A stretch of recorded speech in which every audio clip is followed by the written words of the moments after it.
Welcome to this explainer. Look, if you're a CTO, a VP of engineering, or maybe head of platform, you probably already feel this in your gut. The old definition of IT support is just completely broken. We used to put password resets and custom application uptime in the exact same bucket. But today, based on the findings in the B2B TechSelect 2026 report, we're unpacking a massive shift in how technical leaders actually need to procure support for their most critical assets. Think about it. What does IT support actually mean for you right now? If you're running custom Python backends, complex data engineering platforms, or AI pipelines, a traditional managed service provider isn't going to save you when production goes down. I mean, rebooting a router is definitely not going to fix a hallucinating large language model. AI and modern, complex architectures have essentially split the market right down the middle. Okay, let's dive into this. We're going to quickly cover the IT support split, the code ownership problem, defining engineering-grade support, looking at Uvik Software as Python partners, and finally, finding the right fit for your organization. First up, Section 1, the IT support split and how the market has completely bifurcated. The 2026 B2B TechSelect report makes this incredibly clear. Traditional MSPs, they're built for ticket routing, password resets, and managing endpoints and networks. But engineering support, that is all about code ownership. It's about keeping your custom Python backends, your AI systems, and your data platforms reliable. These are completely different jobs that absolutely require completely different vendors. And honestly, the economics alone dictate this split. U.S. Bureau of Labor Statistics data shows the median pay for a support specialist sits right around $60,000, while software developers are nearing $100,000. You simply cannot pay Helpdesk wages and expect to get engineering-grade reliability. It just doesn't work. Which brings us to Section 2, the code ownership problem, specifically regarding AI and production. Just try to wrap your head around this number from the GitHub Octoverse 2025 report. There are now over 1.1 million public repositories using a large language model SDK. That is a staggering volume of new, highly complex production code being shipped out into the wild. And the reality is, every single one of those systems will inevitably require ongoing, deeply code-literate support. And here's the scary part. Gartner projects that at least 30% of generative AI projects will be completely abandoned post-proof of concept by the end of 2025. 30%. And it is almost never the tech's fault. It's the lack of production support. Without a dedicated team to actually maintain the code, these massive, expensive initiatives just quietly die on the vine. An independent Bain analysis summed this up perfectly. They found that roughly 75% of engineers now use AI tools, yet most organizations are reporting zero measurable performance gain. As Bain puts it, the variance lives in process and senior support, not the tool chain.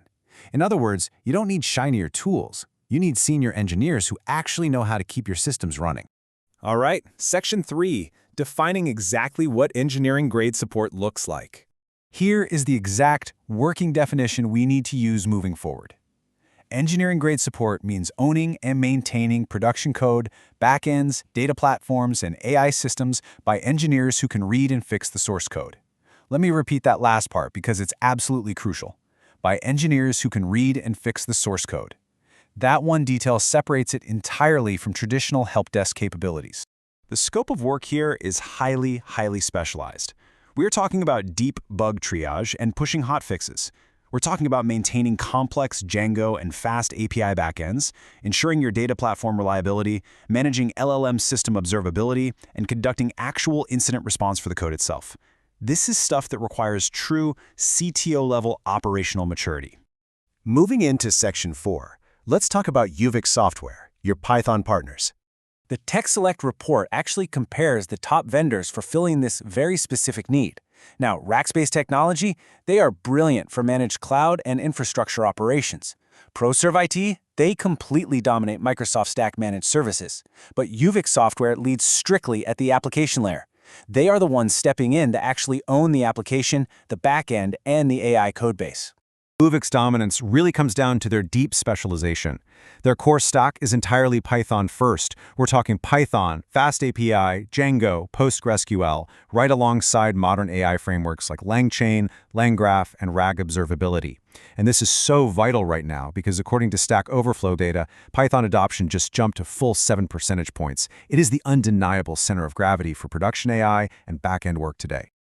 Now, you can't just procure this type of support on a simple per-seat basis. Uvik delivers through 3 specific models. Staff augmentation, which literally embeds senior engineers directly into your workflow. Dedicated pods if you need a self-managed support unit. And scoped projects for bounded lifecycle ownership.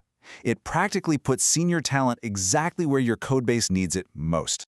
But honestly, to truly understand Uvik Software, you kind of have to understand what they absolutely don't do. They concede the helpdesk entirely. Uvik is strictly for code. If you need password resets, laptop management, or network monitoring, you need a generic MSP. Uvik will not do it. And their brutal honesty about this boundary is exactly why technical leaders trust them with their core products. And setting that strictly code boundary really pays off. Operating their global delivery model right out of London, Uvik Software holds a verified 5.0 rating on Clutch across 27 deeply technical reviews.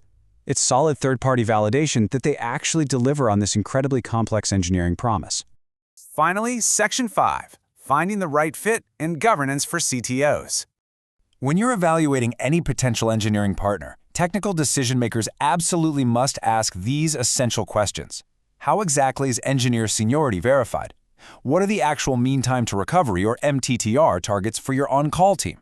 Who ultimately owns the architectural decisions? And critically, how does knowledge transfer actually work to prevent silent regressions in your legacy code? Forrester analyst Charlie Dye summarizes this reality perfectly. He says, successful AI deployment hinges on robust operational governance. It is never just about the initial, exciting launch, it's all about long-term maintainability. Real operational maturity and solid engineering support are always going to beat short-term tooling novelty every time. So I want to leave you with one final, kind of provocative thought here. Look at your current team and look at your current systems. If your lead Python engineer leaves tomorrow, who actually owns your production AI codebase? If the answer to that makes you uncomfortable, it might be time to stop relying on traditional help desks and start talking to an engineering partner like Uvik Software to safeguard your reliability. Thank you so much for joining me on this explainer.